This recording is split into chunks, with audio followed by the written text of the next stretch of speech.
महाराज, क्या हुआ? आप इतने चिंतित क्यों हैं? क्या कहूं मंत्री, मुझे तो समझ ही नहीं आ रहा कि क्या हो रहा है। बात क्या है महाराज, मुझे बताइए।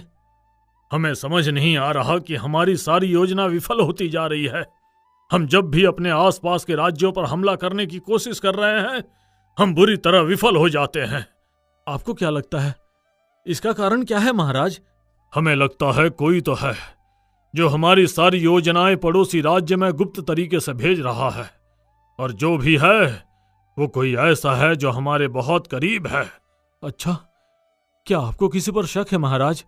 वही तो दिक्कत है मंत्री, मुझे समझ नहीं आ रहा कि किस पर शक करूं और किस पर विश्वास करूं। आप ज्यादा चिंता मत करिए महाराज, मैं पता लगवाता हूं कि कौन है महल का दुश्मन। ठीक है, तुम पता लगाओ, तब तक हम भी कुछ सोचते हैं कि कैसे इसे हल कर सकते हैं।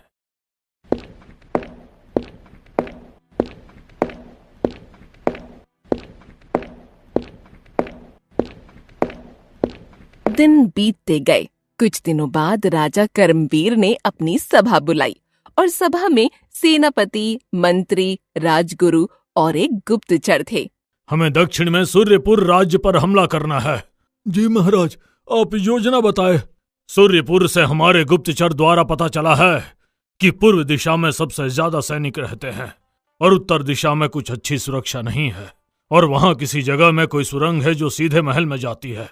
तो हम उत्तर दिशा में अपने सैनिकों के साथ हमला करके सीधा महल में हमला कर सकते हैं। ये तो बहुत अच्छी योजना है महाराज, इस तरह तो हम आसानी से सूर्यपुर पर विजय प्राप्त कर सकते हैं। बहुत अच्छे कर्मवीर, तुम्हारी योजना वाकई अच्छी है। हम 3 दिनों बाद यानी चौथी रात को हमला करेंगे। सेनापति, सारे सैनिकों को अच्छे से तैयार करो, इस बार हम विजय होकर आएंगे। ठीक है महाराज, मैं अभी जाकर सैनिकों को युद्ध के लिए तैयार करता हूं। ठीक है, अब यह सभा यहीं खत्म करते हैं, और अब आप सभी जाइए और जाकर आराम करिए।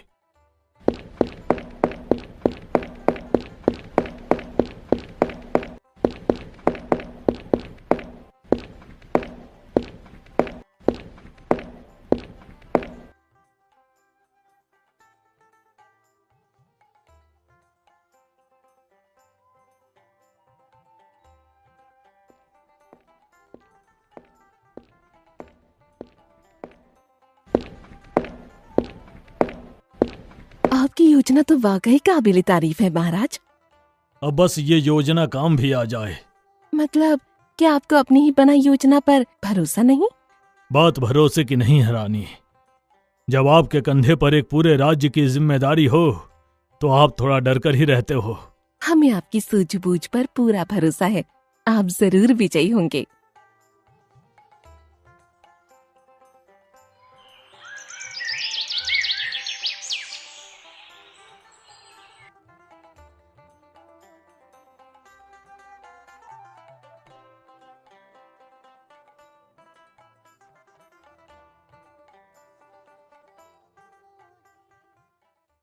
महाराज, युद्ध स्थगित करने का कोई विशेष कारण? हमारी योजनाओं के बारे में उन्हें पता चल गया है सेनापति। हमें हमारे गुप्तचर से पता चला है कि उत्तर दिशा के साथ बाकी सभी दिशाओं में भारी सुरक्षा लगा दी गई है। हम कितनी भी कोशिश कर लें, हम वहां तक नहीं पहुंच पाएंगे। तो क्या फायदा ऐसे युद्ध करके जिसमें हमें पहले से ही पता है कि हार हमारी ही होगी। लेकिन महाराज, यह कैसे हो सकता है? हमारी गुप्त योजना के बारे में उन्हें कैसे पता चल सकता है? वही तो हमारी भी समझ में नहीं आ रहा, हम किसको दोषी ठहराएं किसको नहीं। तो आप पता लगाइए महाराज, वरना जल्दी ही हमारा राज्य हमारा नहीं रहेगा। हाँ, हम भी कुछ सोचते हैं इसके बारे में। तुम जाओ, जाकर सैनिकों को खबर दे दो कि युद्ध को स्थगित कर दिया गया है। जैसी आपकी आज्ञा महाराज।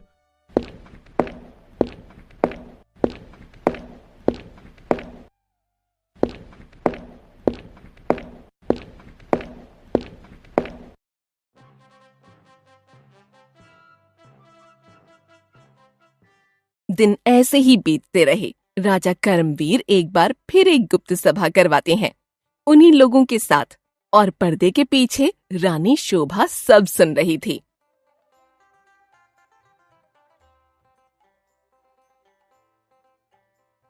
इस बार हम फिर सूर्यपुर राज्य पर हमला करेंगे, लेकिन इस बार हम दूसरे तरीके से हमला करेंगे।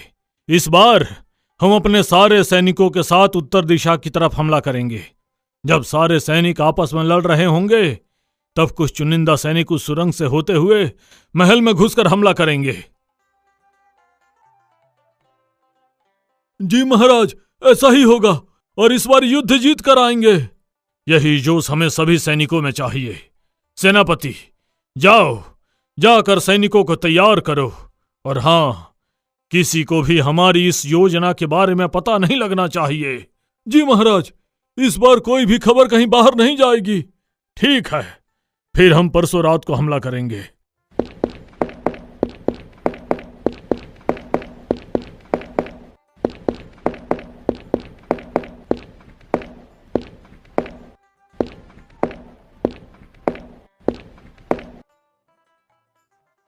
सैनिक एक बार फिर से तैयारियों में लग जाते हैं, लेकिन इस बार भी राजा कर्मवीर युद्ध स्थगित कर देते हैं।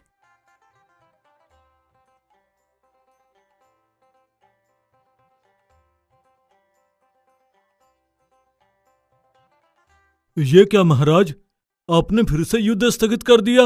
उन्हें फिर हमारी योजना का पता चल गया सेनापति, और जब शत्रु को तुम्हारे शस्त्र का अंदाजा हो जाए तो वो पहले ही उसका तोड़ निकाल लेते हैं।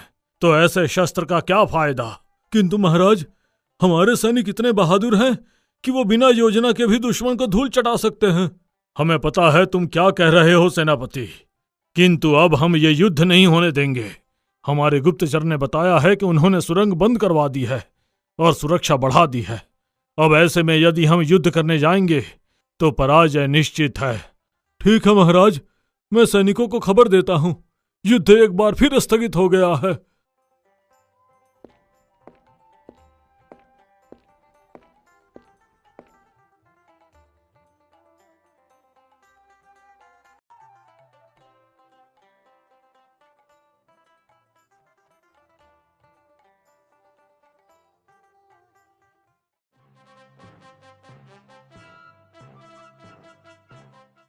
महाराज, आपने जो योजना बनाई थी वो पूरी सफल हुई।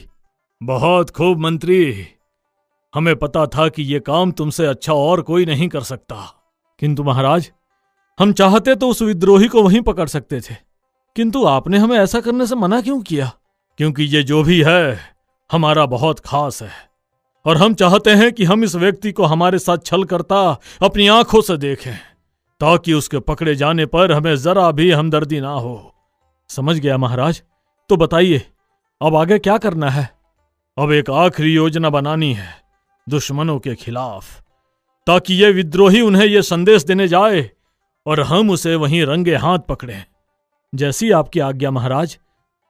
3 दिन बीत जाते हैं और चौथे दिन महल में फिर से गुप्त सभा बैठाई जाती है।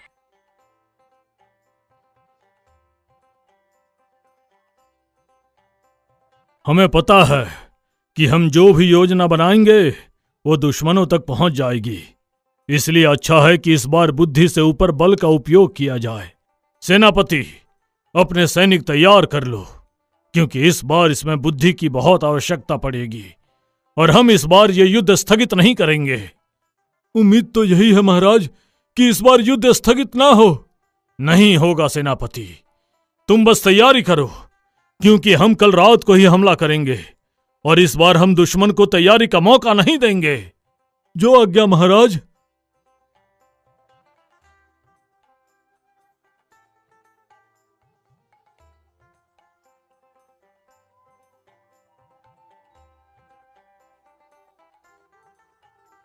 अब केवल उस विद्रोही के बाहर आने का इंतजार है।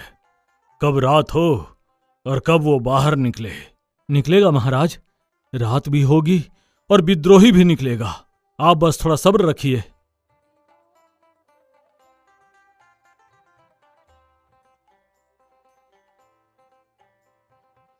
मंत्री, वो देखो, वो रहा वो।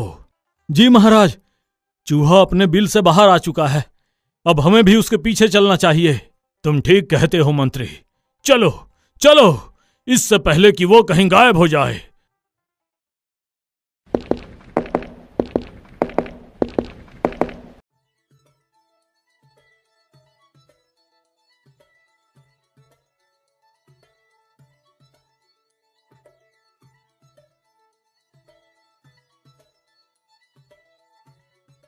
मंत्री, वो विद्रोही अभी थोड़ी देर पहले तो यहीं था, कहाँ गायब हो गया?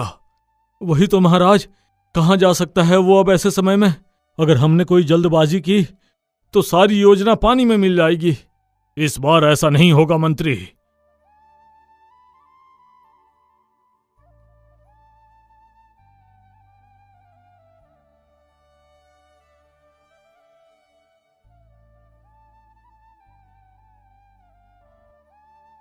ये क्या है महाराज? पहेली। पहेली? पर इसका क्या तात्पर्य है महाराज? तात्पर्य है मंत्री, ये पहेली हल करके विद्रोही उस स्थान तक जाएगा जहां दुश्मन को उसको मिलना है। ये एक खेल है मंत्री, ताकि किसी को पता भी ना चले और वो विद्रोही को पकड़ भी ना पाए। पर उस पर क्या लिखा है महाराज? एक राजा की अनोखी रानी, दुम के रास्ते पीती पानी। इसका क्या अर्थ हो सकता है? अरे, ये तो दिया और बाती है महाराज। दिया राजा और बाती रानी, तभी तो बाती अपनी पूंछ से पानी मतलब तेल पीती है। सही कहा मंत्री तुमने, पर वो जगह क्या हो सकती है? वहीं जहां दिए हो।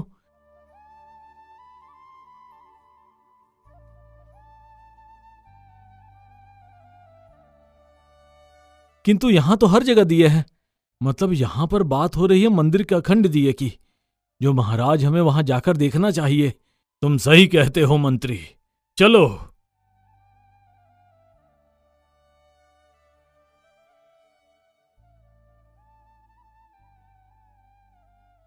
महाराज देखिए, यहां पर भी एक ऐसा ही कागज का टुकड़ा पड़ा है। उस पर क्या लिखा है? छुपने वाले छुपे रहो, चोर तुम्हारे पास है, संदेश देने आओ वहां जहां जाती ताजा सांस है। इसका मतलब विद्रोही उस जगह पर है जहां अच्छी सांस आती है, पर यह कौन सी जगह है? महाराज, आप हमेशा कहते हैं कि चाहे कितनी भी थकान हो, कितनी भी चिंता हो, बगीचे की ताजी हवा में सांस लेकर सब ठीक हो जाता है। कहीं ये जगह महल का बगीचा तो नहीं? और वैसे भी वहां तो हमने कोई सुरक्षा भी नहीं रखी है, और ना ही कोई सैनिक। हो ना हो ये वही जगह है। हो ना हो नहीं मंत्री, ये वही जगह है। सारे सैनिकों को कहो कि बगीचे को चारों तरफ से घेर ले। जी महाराज। महाराज के आदेश पर बगीचे को चारों ओर से घेर लिया जाता है और महाराज और मंत्री वहां पहुंचकर देखते हैं वहां दुश्मन जिसने काले वस्त्र पहने हैं और सूर्यपुर राज्य के 2 सैनिक भी होते हैं।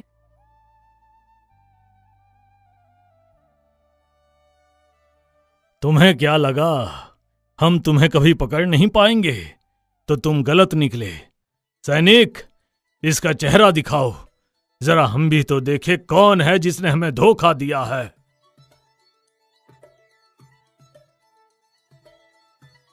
महारानी, आप?